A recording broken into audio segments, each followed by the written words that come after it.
Welcome back, Hordlings, to more Betrayal, Krondor. The road leads east. Halting for a moment to ponder his options, Locklear stared off in the direction of the kingdom's populated heartland. We'll pass through Malak's Cross of Sethanon if we head this way. Think that's the best idea? Perhaps not. Maybe we should leave that for later. I don't know.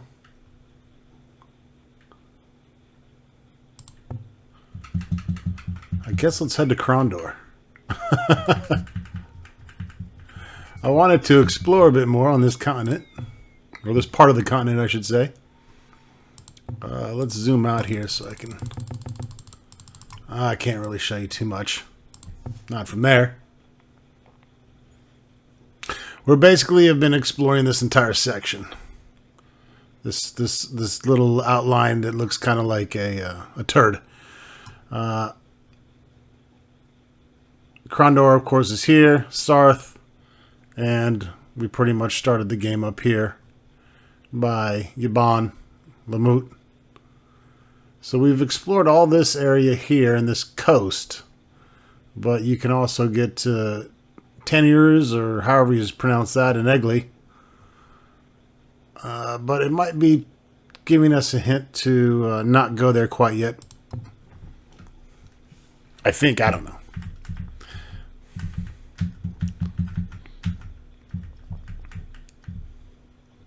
The point of this first chapter is to get to Krondor.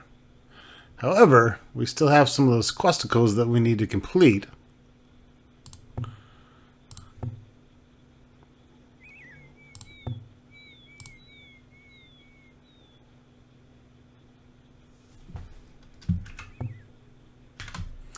Alright, let's head into Krondor. I can't remember if I finished everything, but the rewards on Chapter 1 are obviously nothing compared to what we're going to get into soon.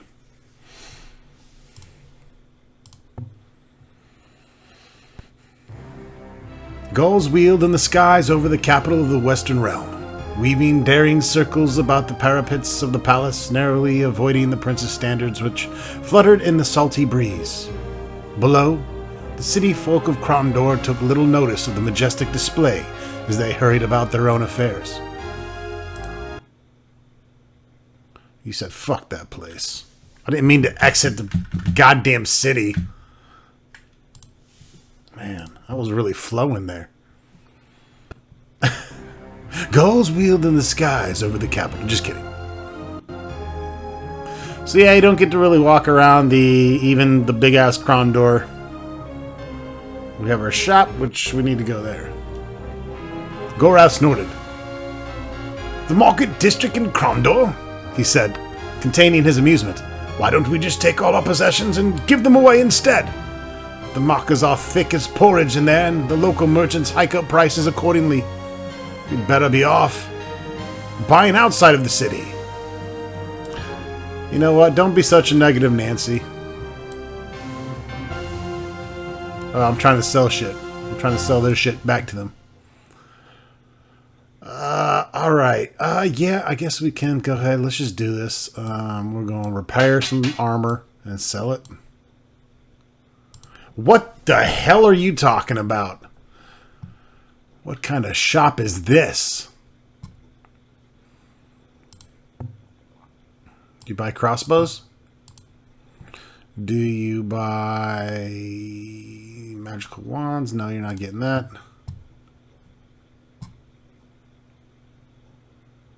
Yeah, this is the item shop. I don't have much use for this. Here's the amulet of the upright man. It's only 337 gold. Look at this shit. Emeralds. Jesus. A virtue key and the key of lineages. And the ring of the golden way. This is a virtue key or I am a Gwali's uncle, Locklear said with a grin, tapping the dorsal-shaped head. Originally, these keys were only made for chastity belts, but in the last 100 years or so, they've expanded the use of the design. The locks this will open protect very valuable items, including clam shells. For those of you that don't know what a chastity belt is, Google it, you fucking virgin. Key of lineages. Even an untrained artisan would be considered a fool if he failed to recognize the elven key of lineages, you dipshit. 3 interlocked triangles form the head of the long steel key, their matrix representing the ancient Midkemian tribes of the Eldhel, the Mordel, and the Glamredhel.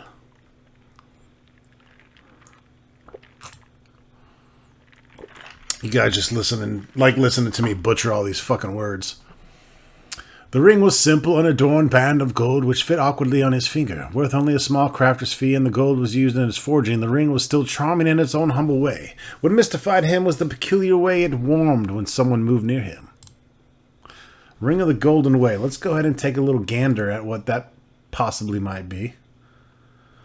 That's going to be under probably regular items, I'm assuming. It's a scouting ring. It gives plus 15 scouting. The Dragonstone Steel Fire's sword. I'm not exactly sure what that means, but we have a couple to try out. We'll have to do some testicles. So yeah, and then we have the Ring of Krondor. This provides illumination, as opposed to having a torch. You can see it has charges. Praying to the god of light. The Mordhill brooch. That's just money, I believe. Yeah. We've sold those before. Shells, rubies. Alright. No such luck there. We have our inn, the palace, and here is the good shop.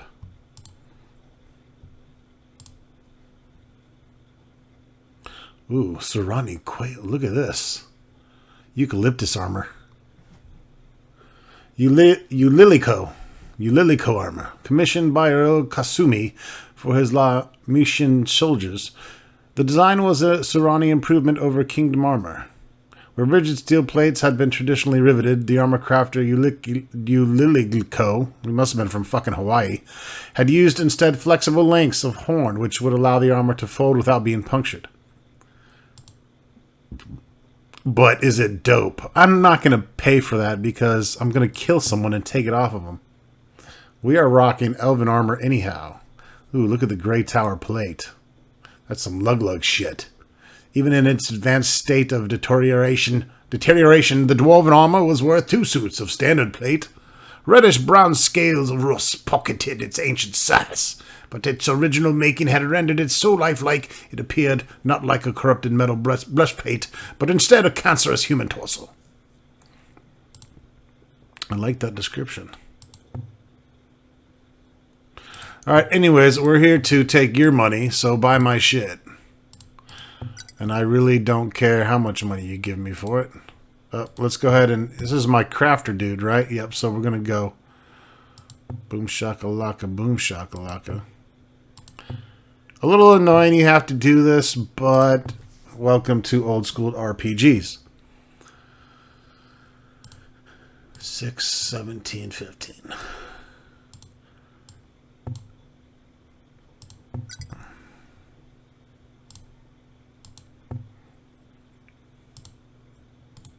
It's a 100% tin, a broadsword. However, it is not blessed.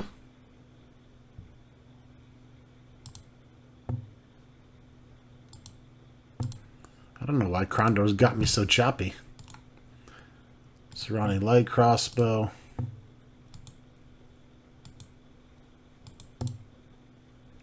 It's probably because I've had this game turned on for the past 3 days.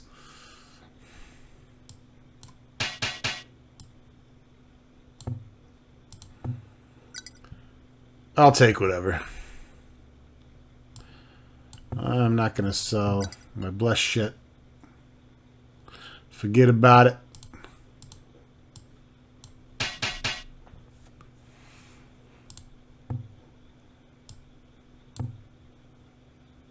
sure.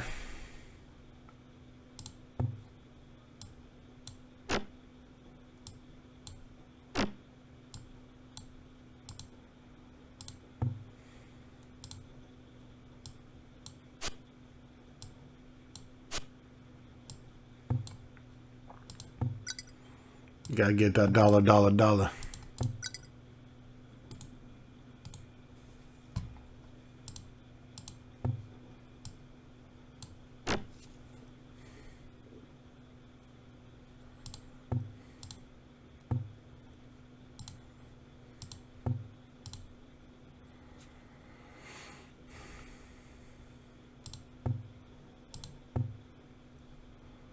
Goddamn hoarder. This guy doesn't crossbow. Do you even crossbow, bro? No. Absolutely not.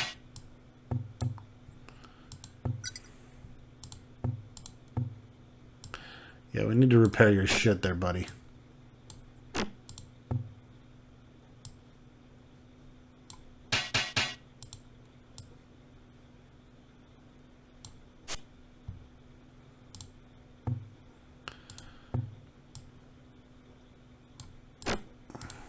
I get the better armor.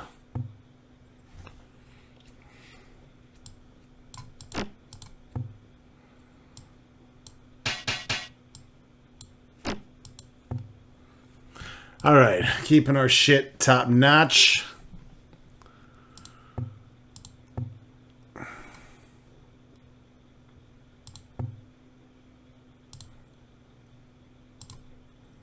Locklear made a face as he shook the bars. For all the troubles he had been through to get them all alive to Krondor, the locked palace gates simply added insult to injury. Calling out to the gate master angrily, he pounded the hilt of his sword against the portcullis. Stirred by the racket, a young man, liveried in the colors of the Krondorian lancers, strode out of his watch house and squinted at them, snapping up his bardich, which leaned against the interior wall. "Would you get this gate open, please?" Locklear said. "We have business with the prince." "Can't help you, Signor," the guard replied. "The gate mechanism's broken. Has been since 3 nights ago. Unless you and your companions have a mind of climbing the walls, there won't be any getting through here until we can find the plans for the portcullis. The castle engineer is absolutely livid." Locklear accepted the news with irritation, but knew of nothing else that could be done. "Could you go and get Prince Arutha for me, then? It's a rather urgent matter." Again, the guard shook his head. "He's meeting with Pug of Stardock and some Surani fellow named Makala. Gave explicit instructions he wasn't to be disturbed unless the castle was burning the fuck down around their ears." "Could you at least find Signor James?"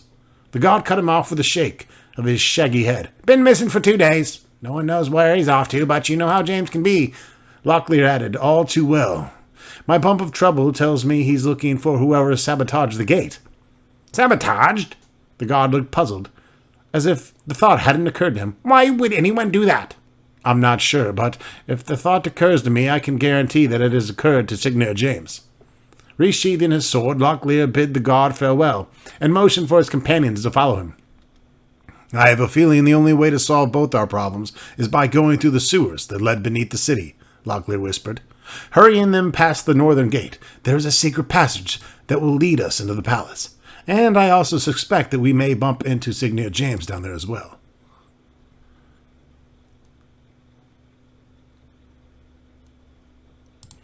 Let's check out the inn.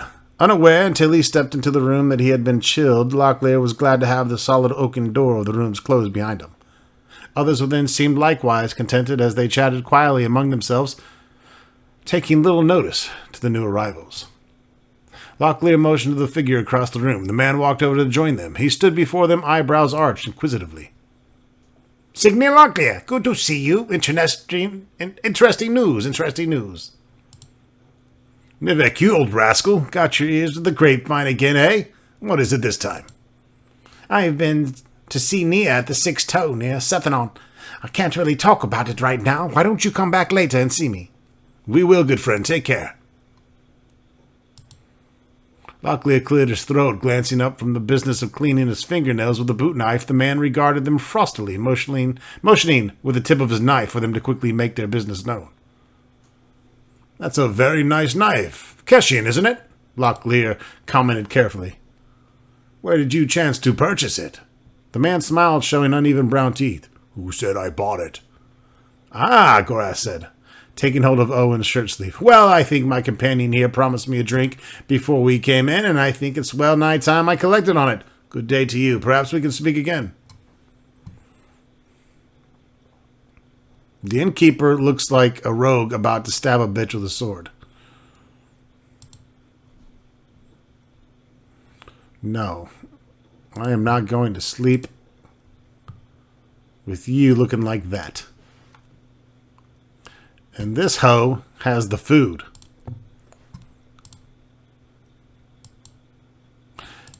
Into the sewers we go, boo-doo. Into the sewers we go. Locklear led the way down. Twice he nearly lost his footing on the treacherous climb, but at last they arrived safely on the precipice of rock just below the northern gate. Too thick to allow a determined effort at entry, the door was probably set over the sewer entrance to prevent odors from offending visitors passing through the northern gate. Was there something hidden in that hole? There was. 5 gold. You are not rich yet. Yeah, that's right. Better get mad, mouse.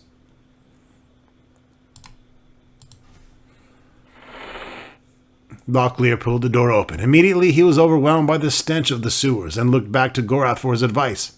Smells awful down here, he said. Are you sure you're ready to go in? They made their way into the reeking shithole. It smelled like Los Angeles.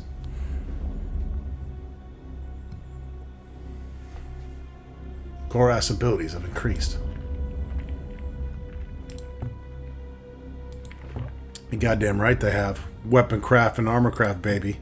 Let's go ahead and switch that back to defense and melee.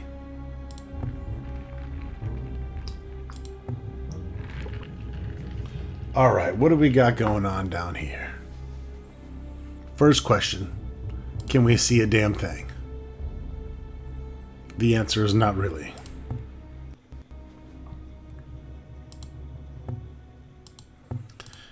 Alright, we got 20 torches. Let's light one. That's looking better. Alright, the silly sewers. Let's continue. Who goes there? Oh, a figure moved in the tunnel. Seemingly having appeared from nowhere, a young boy halted them before they could move any further ahead. It's Lim! Who be you, and what would you be doing in the Thieves' Highway? I am Signir Locklear, and I do whatever the fuck I want in the Prince's Sewers. If you're half as intelligent as you seem, then I'd advise you to get the fuck out of the way. Fast with the blade I am. Step any further, and I'll fuck you up, I will. The only thing you're gonna do, you little shit, is die an unfortunate death on the point of my sword. I used to spar with Jimmy the Hand, and I'm faster blade than he. Do you still wish to cross me? Jimmy the Hand? He's a legend, sire. Next you'll be telling me you've lain with the Empress Lakeisha of Kesh. I'd advise you to be nice, like, however, 'cause I got 5 blokes waiting a little down to make sure nothing happens to me, see? I don't suppose you've come on behalf of Signir James, have you? Signir James? Then you don't... Well, perhaps we have. Alright then, down to tax. If he didn't send you, you'll be answering to the upright man and not me, so I wash my hands of it. Just watch your steps down here, 'cause there's a bit of trouble going on down here. Good day. Wait, we don't know our way around here. Do I look like a bloody page to you? I've got affairs of me own, you asshole. That's what I got to do. Just answer a few questions. Right then, so long as you don't ask me anything you might want to get me in the hearts with the Nightmaster. What you want to know? I want to know how to pick locks. You wouldn't happen to have an extra set of pick locks laying about, would you? Could be I would. That would depend on what you have to offer me now, wouldn't it? How about a royal pardon the next time you end up in the hands of the city guard? Oi, that'd be very nice. How about the Prince's Palace while you about it? I have to be a cockle-heading and 3 princes short to buy into that fib what you like, just told. No quicker than you're out on the highway and you've forgotten it in a monk a minute. You'll have to do better. How about gold? That's the language. 25 gold souvenirs. Souvenirs? Sovereigns. Take it or leave it. Man, it's been a long day. I just said sovereigns were souvenirs. I guess they are kind of souvenirs, though. Yeah, I don't know that we need to buy lockpicks. I'm pretty sure we already got a nice little set ourselves. Given my options, I choose to leave it. I could buy a set of pick locks and a week's rations for that price. You'll never be a success as a merchant, you dick licker. Not my ambition. I much prefer it down here, if that's all the same to you, asshat. Oh, be off now. I've got business with your bright man. You'll have to come and tell me some more of your fables about Jimmy the Hand. Perhaps we will. Thanks for your help. Now get out of here before I stick my sword where the sun don't shine. Little punk ass.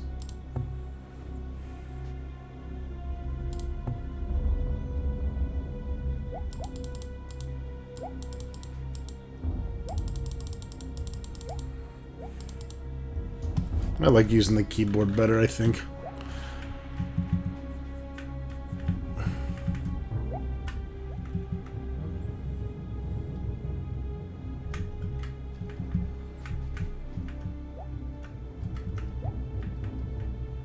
Uh-oh. We have characters. They agreed to attack. Should we, like, put on our stealth now? Maybe? I don't know. I don't want to get into battle without it. Let's see if this works. I think everybody needs to get good at stealth, but I don't know. I haven't looked into it. I could be wrong, but now I'm going to save because I'm scared.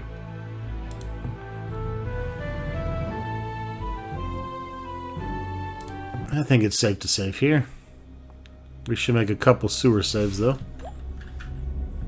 Here we come!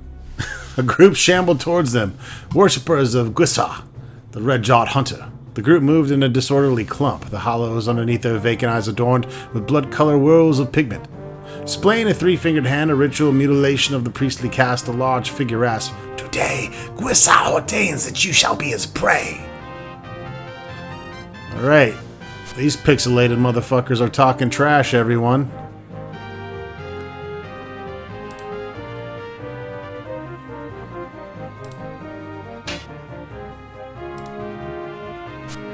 We're not having any of that shit.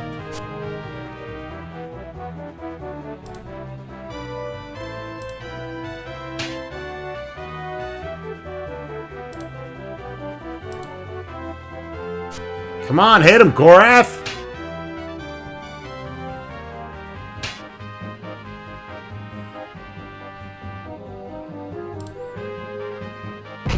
Might as well attack someone.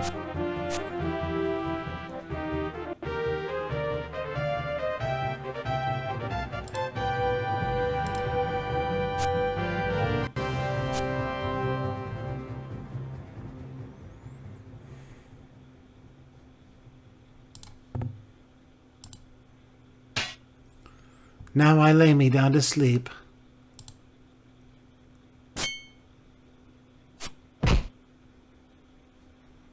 Might be able to get him off my dick now.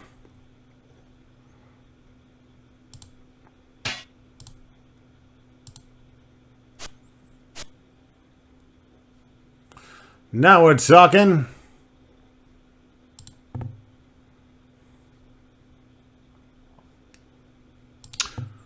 I mean, yeah, you can do some damage, but you know what else you can do?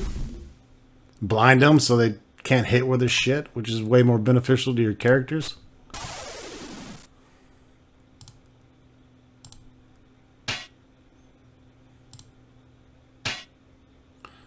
Oh, this guy's in trouble.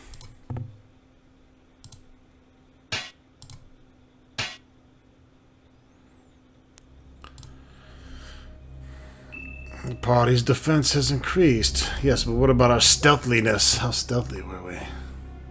Maybe that's something you can just leave on at all times and it gets better?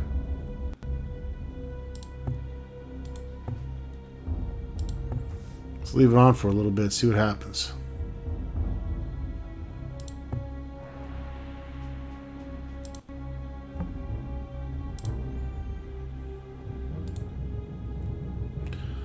True Sight T. True Sight T gives you accuracy with your crossbow. It's a darkish grey-black, brewed by the elves from roots unique to Elvanda. The concoction had a strong herbal aroma and was often sold as a highly priced spice. Though luckily avowed more its fleeting tendency to sharpen sight, a quality which an archer friend had once demonstrated. Okay, well both these guys can use archery, but I'm not really a big fan of it. I don't know that we even need rations, but we're hoarders, so we'll take it all.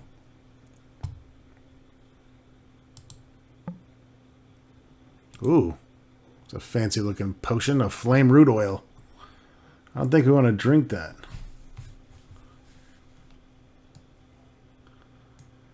This frosts the armor, whatever the fuck that means. Introduced to the kingdom by Althafane.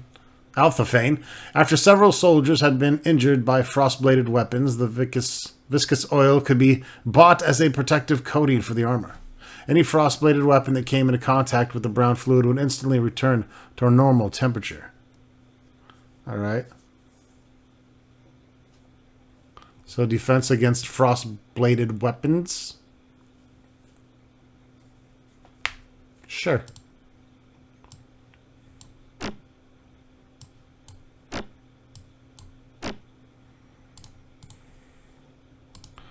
And a whetstone. We have plenty of whetstones, we're fine.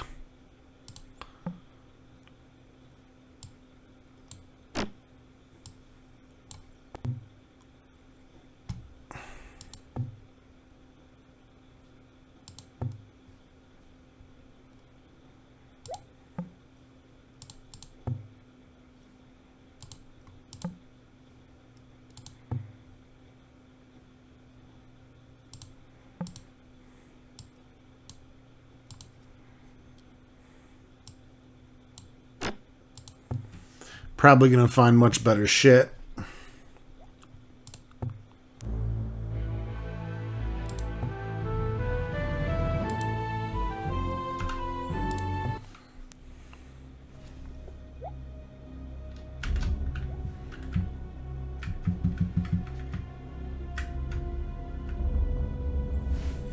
All right, returning to the sewer.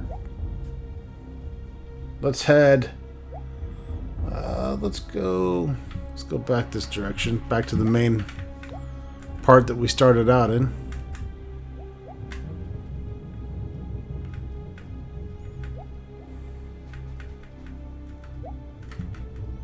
Where we met Lim. And let's go north for a little bit.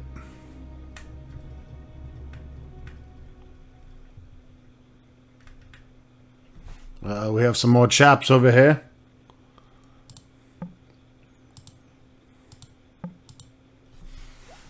Get that stealth. The enemy was not surprised. I don't recall having given you permission to be here. A large bull-necked man stalked towards them, his fist curled before him. Turn round. We don't want any trouble. We're simply passing through, Lockley replied.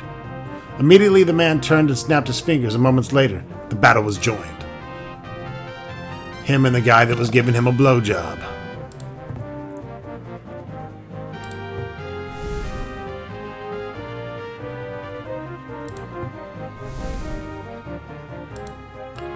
My go-to opener.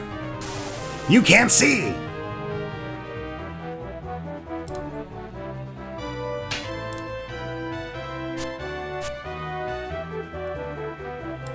Go ahead and heal some stamina. Take this opportunity.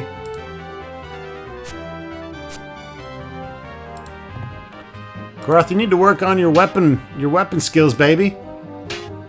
You've been kind of sucking it a little bit lately. See? Now this guy's going to come try to beat you up. Good thing you got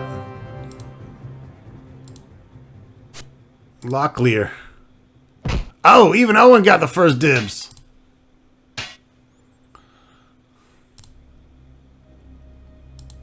Oh, and came in and hit him in the nuts with his staff. That was it.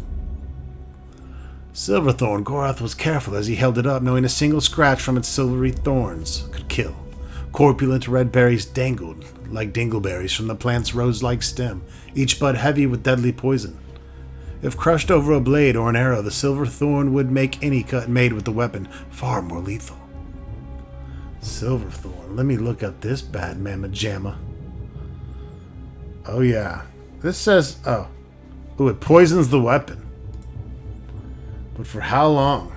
I don't know. We definitely wants it. That's definitely something a thief or elf would use.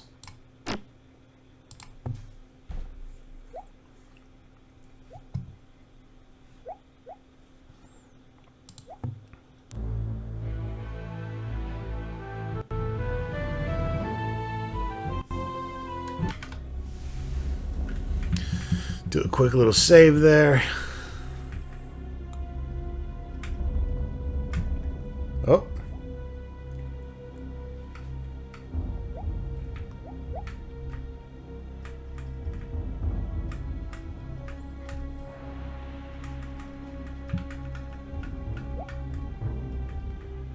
They were not alone. Their opponents seemed completely prepared for an attack, making Gorath wonder if they were reinforcements nearby.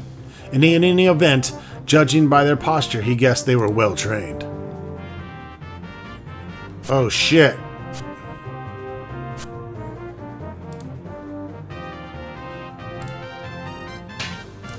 So are my peeps.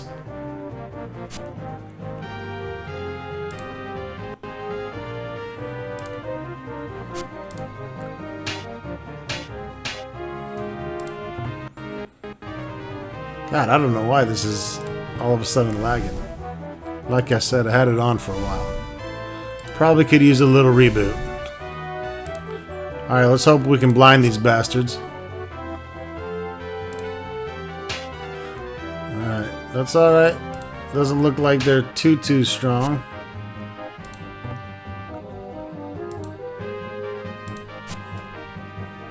You can't see either!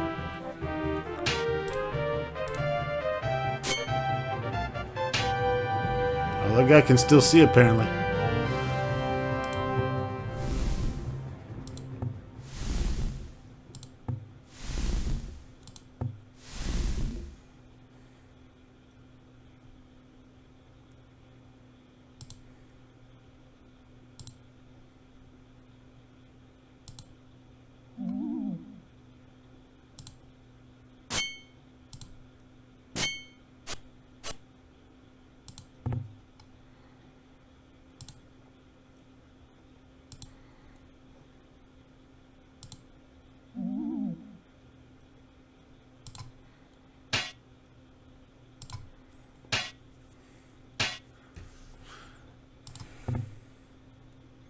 Stop beating up my buddy.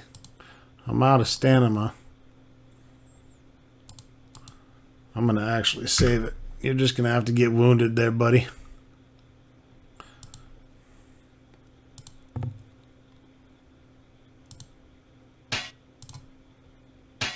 Ninjas went down hard.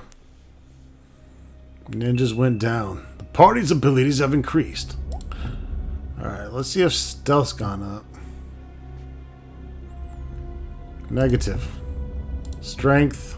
Getting strength and stuff. I'll take stealth off for now. That might just go up when you try to do the... When you click on them, I guess? Do sneak up on them? Maybe I'm getting that anyways? I don't know.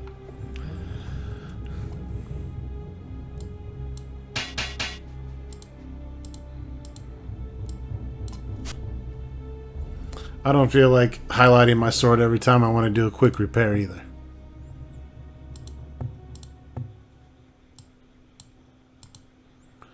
I'm kind of curious to see what the Steelfire shit does.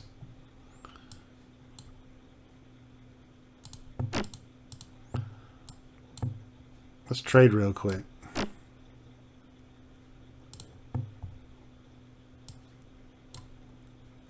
Gorath halted, as if seeing the Dragonstone for the first time. He held it up for inspection and shook his head. I've got to get my mind on the business at hand.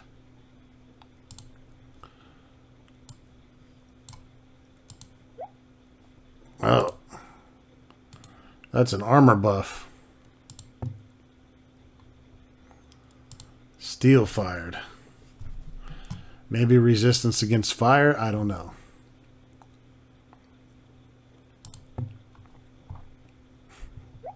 But whatever it is, his armor has it. Let's see how long it lasts. It's probably a temporary thing.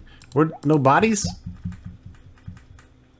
I made the bodies hit the floor and I don't get to loot that shit? Oh, here they are. Killed their ass way far away.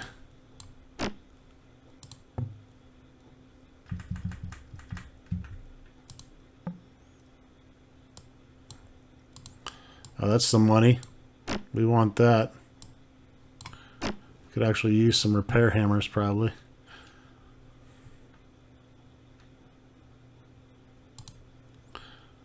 Okay, don't make it like we're just waking up in the morning.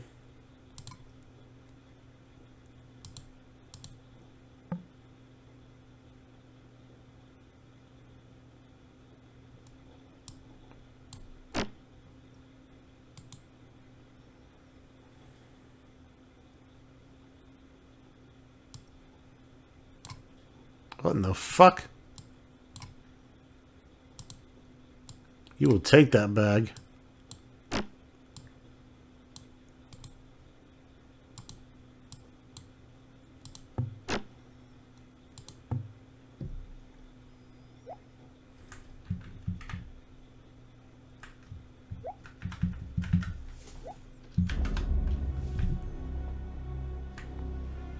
We need rest.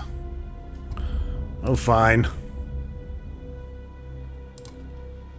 You can rest till dawn.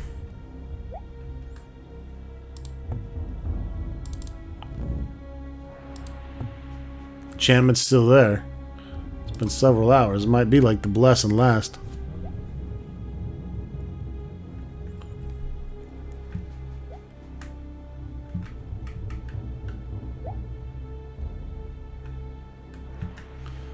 We have us a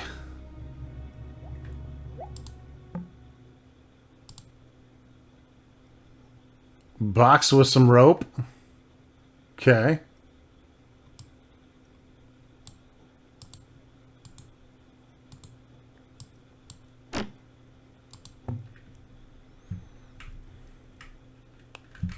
Obviously, ladder going up.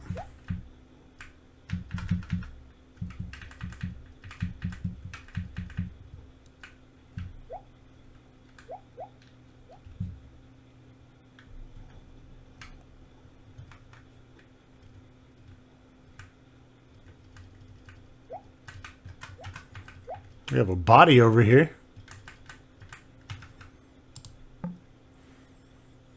No sense in being squeamish.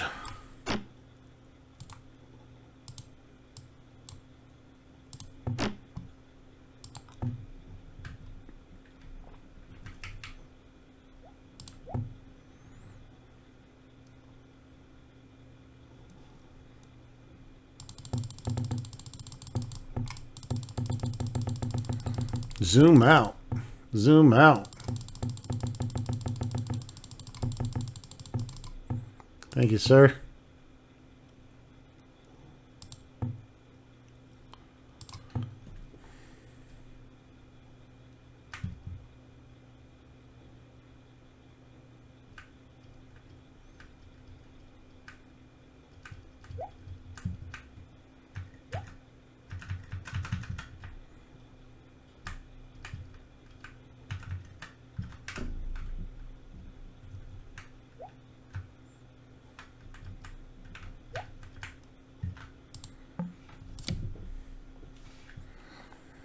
Is this another box with more fucking rope?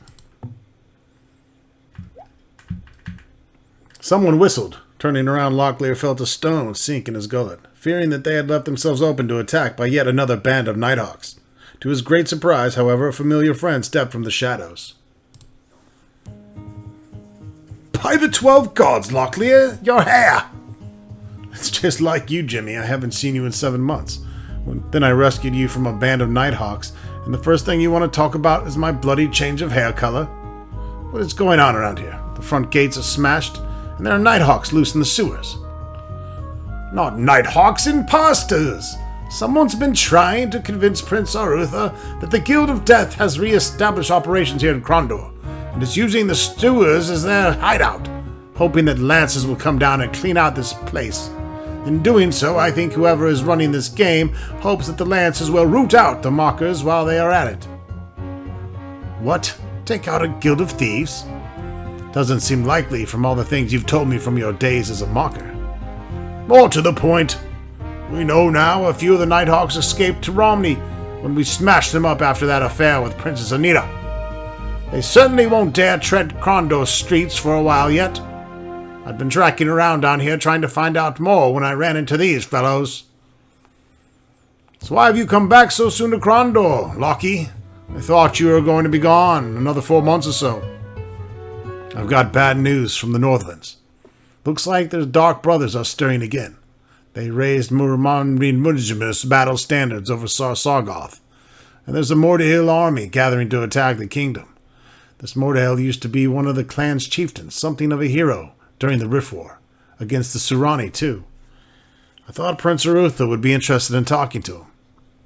I don't like this, Lockie. The Mordahill stirring again in the north and someone mimicking the Guild of Death. My bump of trouble says that things are going to get far worse before they get better. I assume since you're down here that you're trying to get into the palace the way I showed you a few years ago? Yes, I was thinking I'd have to pry off the grate somehow, but if you have the key, it would save me a great deal of trouble. It's still on me. It's all yours. I can find my own way into the palace. I'm going to creep around a while longer down here and see if I can unravel this particular mystery. Suit yourself. I, for one, am anxious to get out of this shithole. Come and get me for breakfast tomorrow after I've spoken to Prince Arutha. All right. We got the key to the palace. Although it's not going to show up there, it will show up here. The Royal Key of Krondor. Locklear turned the tear-shaped key over. The Prince of Krondor's standard, he said, indicating the bas-relief image on the eagle soaring high over a mountain's peak. I could see why thieves might be interested in getting a hold of a key that opens every door in the Prince's palace. And now it's mine. Let's go see the princess. But we ain't done here quite yet. Oh, no. No, no.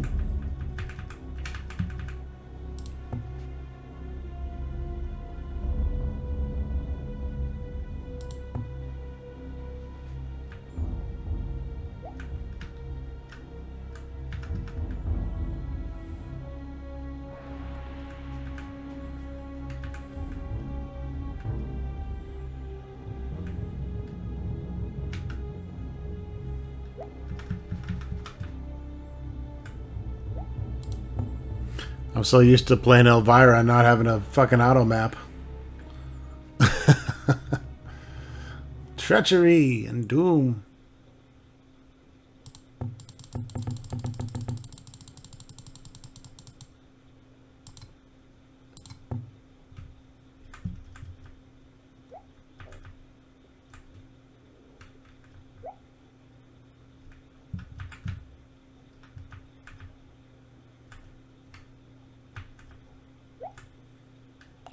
That doesn't look like a good way to go.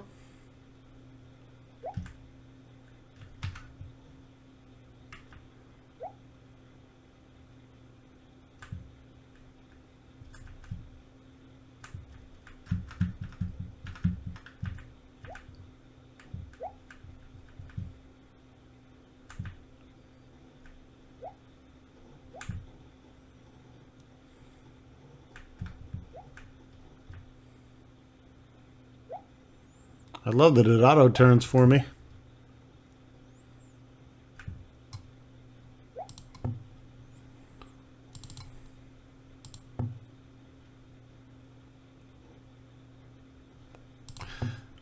Can you light that damn torch up, boy? You dare disobey me. There's fucking torches on the wall, but you have to have your own torch lit.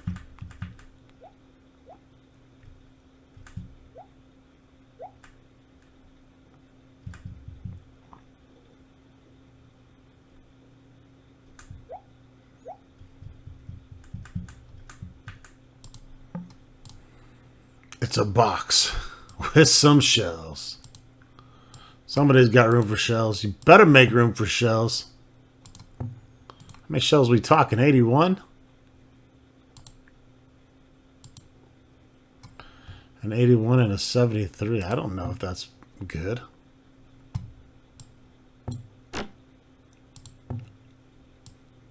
I can hold more shit. Get rid of an armor.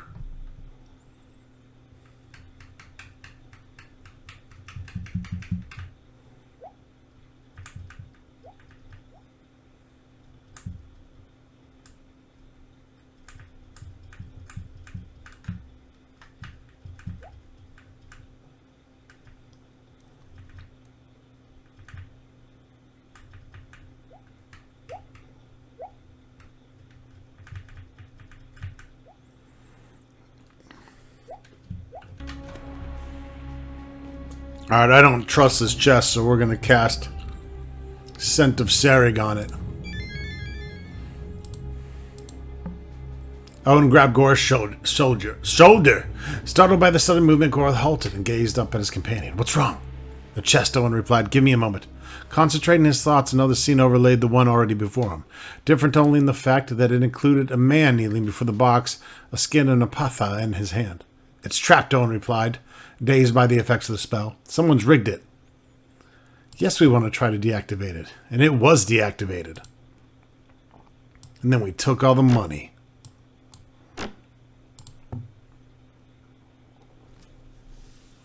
That's right. Try to bullshit me. Oh, that was the wrong direction.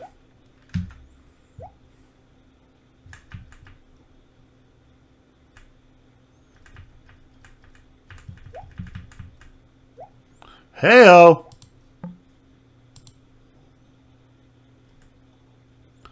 Someone or something screamed a warning. By the time it reached the ears of his companions, Locklear had already seized up the situation and stood poised for the first strike. Oh, we got that initiative. Oh, you know I'm gonna blind some bitch. It's gonna be this far away, dude.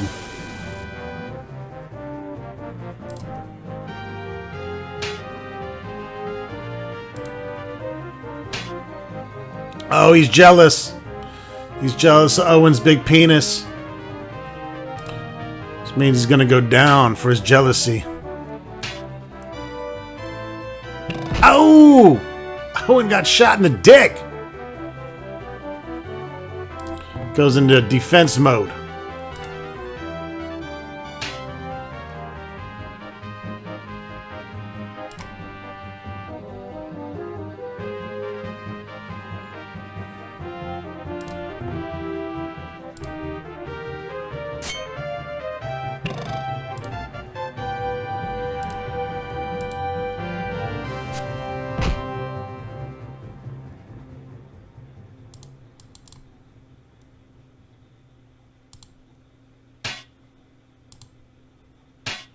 Oh, he goes down for the count. This guy is all over Owen's butthole. We don't like you fucking with our friend. Gorath's melee is increased.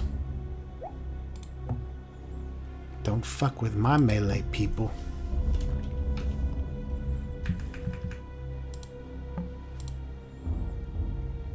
Oh, yeah. Got a key.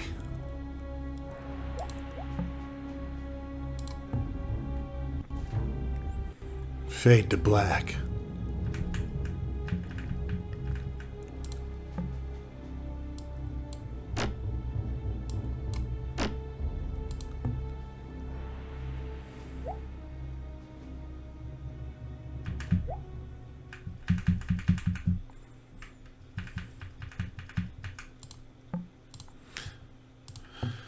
He believes it's safe.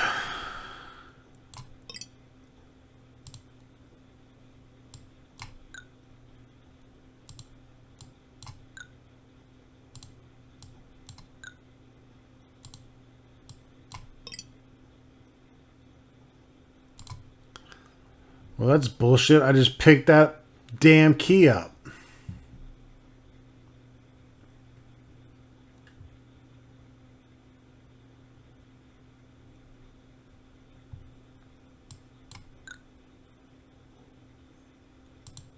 I'll have to try another key.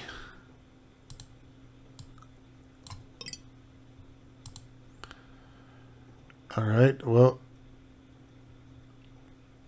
I cannot get into that yet. Whoa, look, there's... It's increased. Let's try it again. Maybe I can pick it now.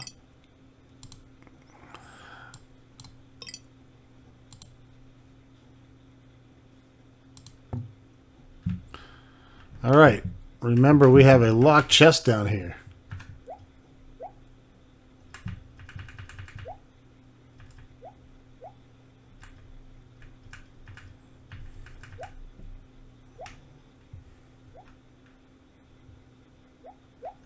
That was the trapped one that had the goldy gold.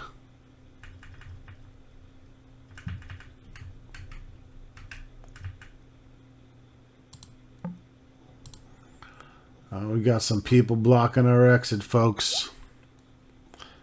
How we doing on the old hit points here? Your stamina's wrecked.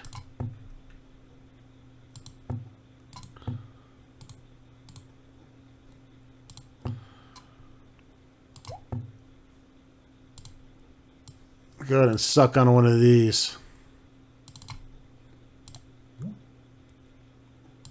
Shit, suck on two of them.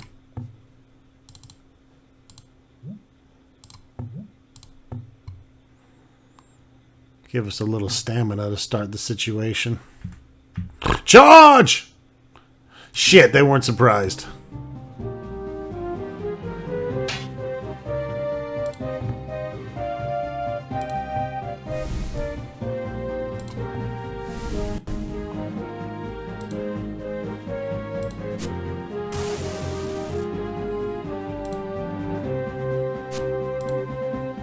Tag, you're it. You guys gotta let Owen go.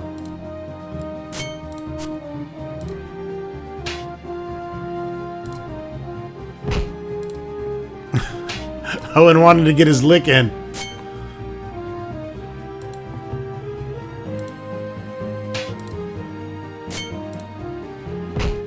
Get him, Owen.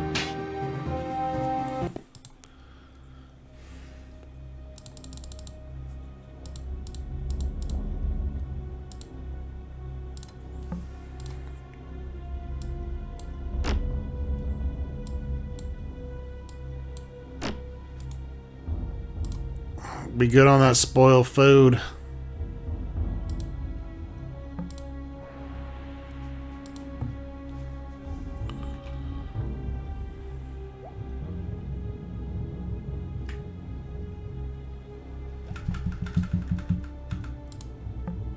The ladder disappeared into a small dark hole in the ceiling. Climbing several rungs, Gorath turned to the others and called down, "There's a lock right up here. Shall we try to open it?" With a pleasant click, the key turned in the metal lock. Locklear turned to his companions and motioned for them to follow him up the ladder. The gate swung open. Revolted by the thick scent of excrement in the chamber, Locklear hastened to the ladder affixed on the far wall and ascended its filth-slick rungs. Behind him, Gorath and Owen reluctantly did likewise, gaffing on the noxious vapors in the shaft. "This is nothing," Locklear grunted, shoving upwards against a grating. "All the windows in the palace are open right now. You ought to smell it in the winter." Darkness surrounded them as they slithered out of the privy, their only impressions of the chamber provided by the faint flicker of distant firelight. 10 yards before them, the hall joined with the elaborate colonnade stretching in either direction. "Somehow I hadn't pictured my first visit to Krondor like this." "Like this," Owen sighed, following blindly into step behind Gorath and the Signier. "What, you didn't like a little romantic tour?" Locklear chuckled. "Not many people get to see that way into the palace." Drawing up short, Locklear's features brightened as he observed a pair of approaching figures, lost in conversation. Self-conscious of his bedraggled condition, he straightened his uniform and cleared his throat with a stentorian air. "Greetings, Prince Arutha, the master magician Pug." And Master Magician Pug. All right. I think that's it for Chapter 1. Let's start Chapter 2. Glad as I am at the sight of you safely home again, Lockley, I can't say that my nose is as well pleased. I thought we had broken you and Signor James out of clambering around in the sewers. Oh, you know the way of old habits, Highness. We encountered a bit of trouble with the gates, and so I chose a more expedient, though somewhat more disagreeable path. It came to a happy end, however. James told us to send word that he is well and would see you in the morning. Incurable sewer rats to both of you. I shall have to order that each of you be accompanied by a score of washing maidens to keep you presentable enough for court. Welcome home, Lucky. Thank you. As happy as I am to be here, I'm afraid I come with bad news from the Northlands. I expected as much. With the false Nighthawks prowling my streets above and below, it can only mean the Mordale are up to their old mischief. What do you know? Motioning to Gorath, Locklear introduced the former Mordale chieftain with a wave. Slowly, Gorath lowered his hood. The gasp and startled reactions of these crowding the hall helped mask the stealthy entrance of a second Mordale in the chamber, this one armed with a longbow. Assassin, get down! Oh, smoke that shit!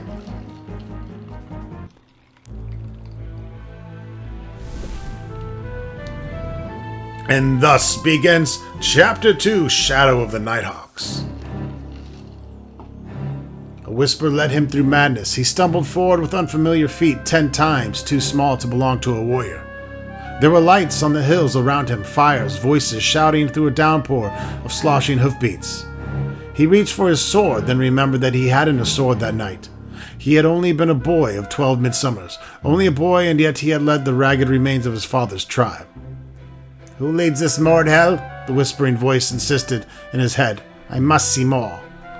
Years. A river of men coursed together in a bleeding tide, and he was amidst them. Screams rang. A howling figure silhouetted himself against the moon and brandished a bloody sword aloft. The wolfish figure screamed words of wrath and damnation as he cleaved his way through his Mordale brothers.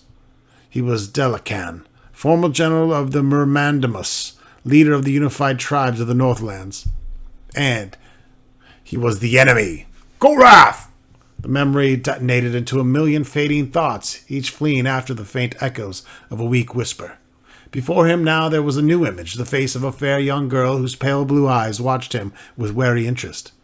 There were others, too, all seated like himself around a polished council table, all studying, all dissecting, and Gorath was the object of their scrutiny.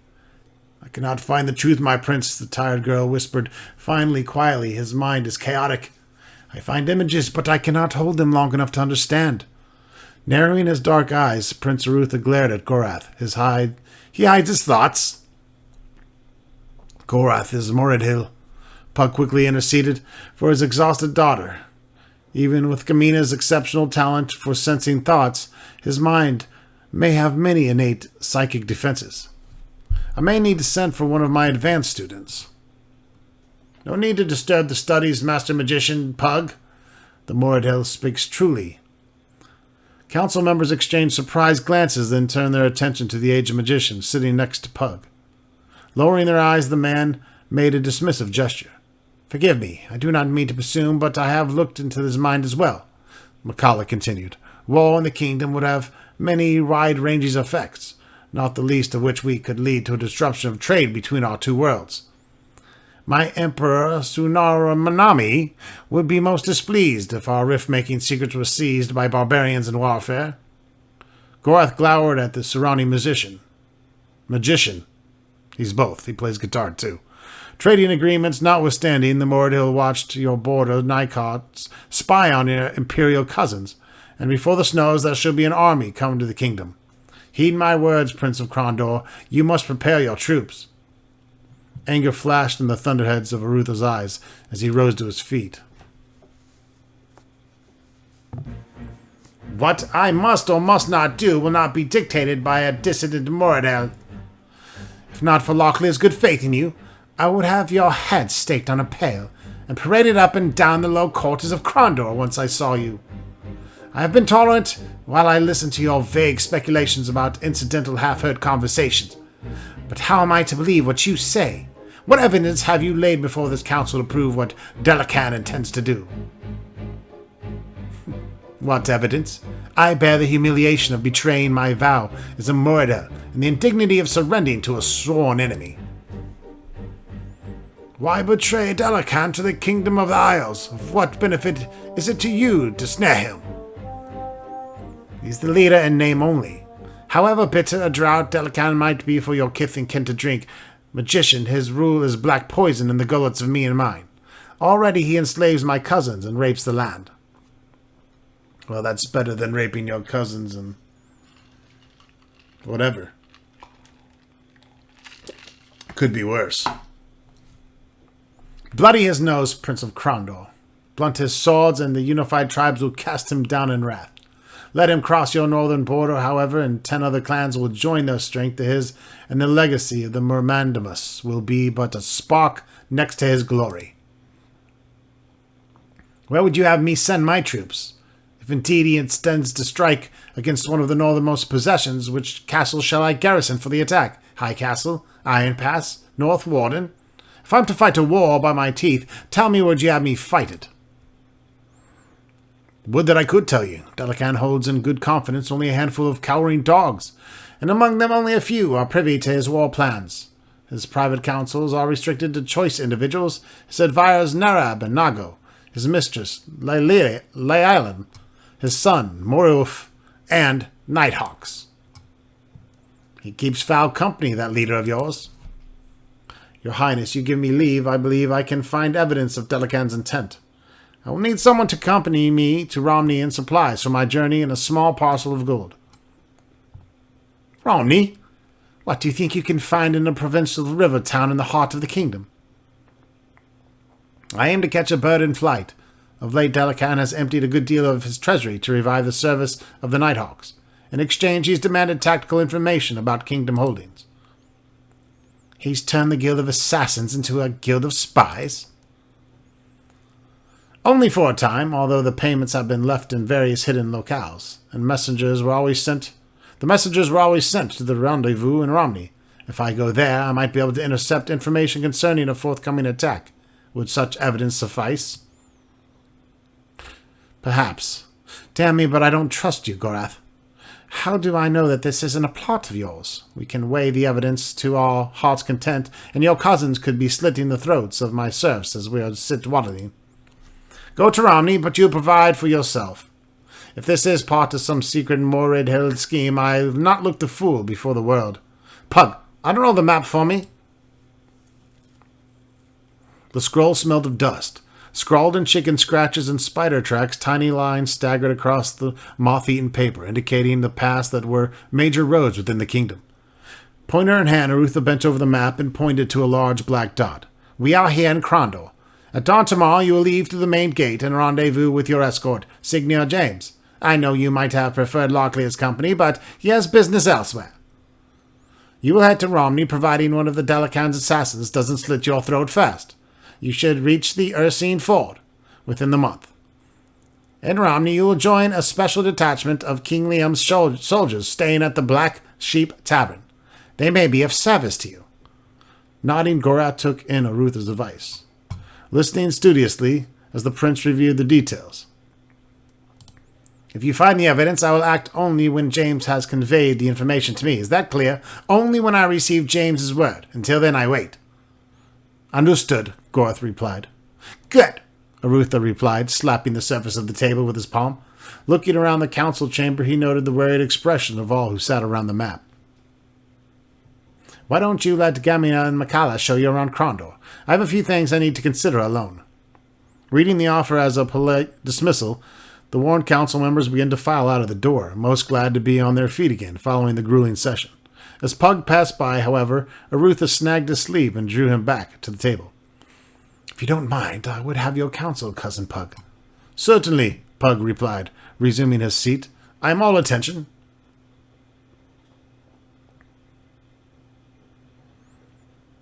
As I see it, Delacan could have only two potential targets for attack into the kingdom. High Castle and North Warden. His fortress at Sarsagoth is 300 miles to the north, and I doubt he has the resources to defend a line that long. So an attack at North Warden seems unlikely, leaving High Castle, which is a viable alternative, but neither target seems to have an obvious goal. I know that you're no field strategist and you hate to become involved in state matters, but I should like you to delay your return to your home at Stardog for a while. I feel ill at ease. You're not alone in that. I too have sensed something unusual in the air, but I won't ascribe to anything as dire as magic. More likely we suffer from bad soup.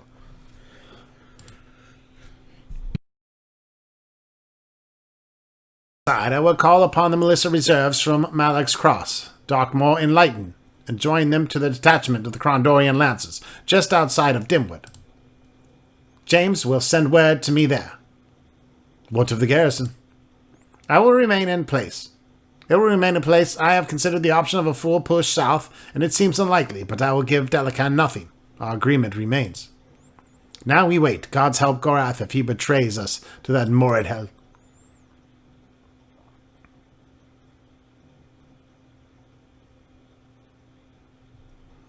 Alright, folks, that's going to wrap it up for this episode. Stay tuned for Chapter 2, Shadow of the Nighthawks. Go to the Black Sheep Tavern in Romney. Well, gotta keep going. The majesty of the palace was impressive, drawing appreciative glances of astonishment from all as they wound through the room after room of banquet halls, reception areas, and at last a colorfully decorated gymnasium before entering the throne chambers of the Prince of Krondor.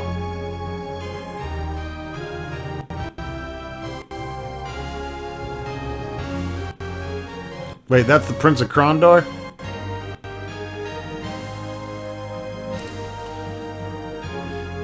They could be seen. James halted the party to consider, let's not give Delacan any more help than he needs. If we leave through the palace's main gates, we might as well have trumpeters going before us and announcing the fact to everyone within the Kingdom of Isles. The sewers are probably our best option. Oh, they're going to put us back in the sewers. I am glad to see you safe again in Krondor. Katala, pleasure to see you again, James. Mine is greater pleasure, my lady. Is Pug about? You just miss him.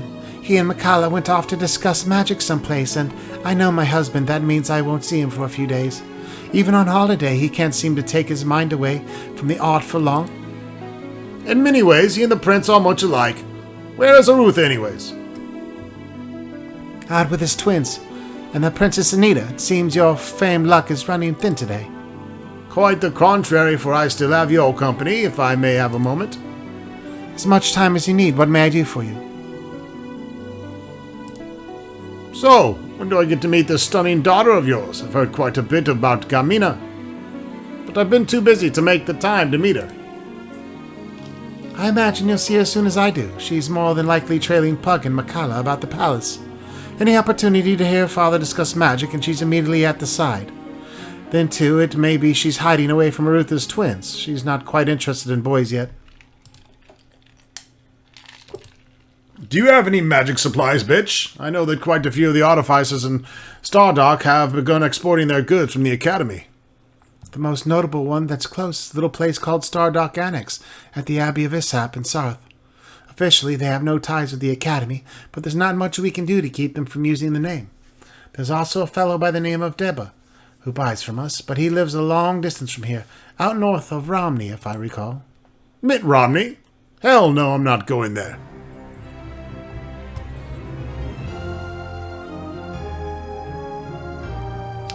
So it looks like they're tossing us back into the sewer.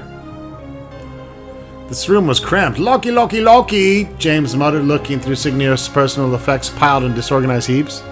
You may be a fine swordsman, but your personal organization leaves quite a bit to be desired.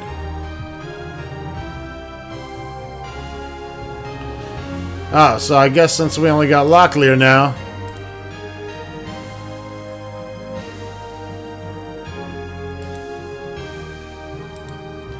they took our shit. If I would have known that, I would have unequipped stuff and gave it to Gorath. Oh well. We'll play it as is and see how it rolls. It'll be more thematic.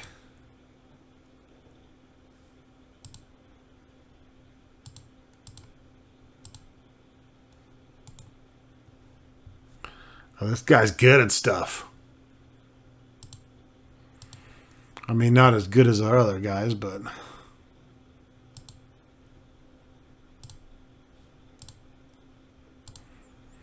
At least he has a two-handed broadsword.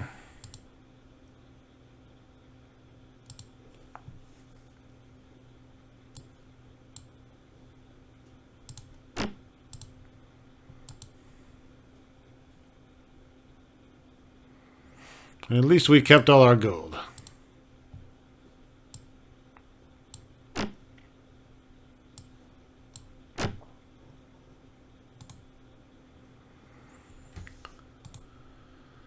The bird migration book. I don't really want to leave anything here. This guy's good at lock picking.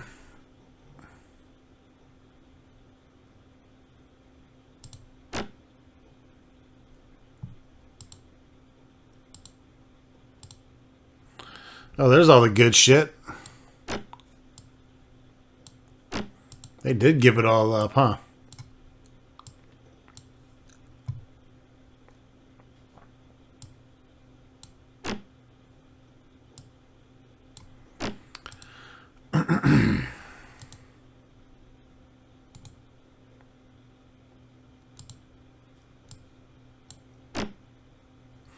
Caught those weed walkers.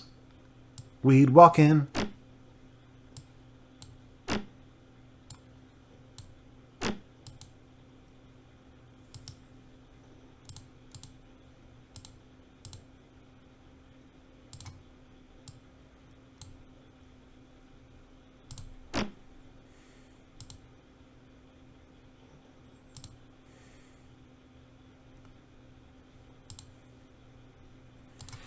Alright, I think that'll suffice. James pulled the grate open. Immediately he was overwhelmed by the stench of sewers and looked back to Garth for advice. "Smells awful down there," he said. "Are you sure you're ready to go in?" Of course, we gotta save our game at some point. Alright folks, that's gonna be it this time. We'll see you soon for Chapter 2.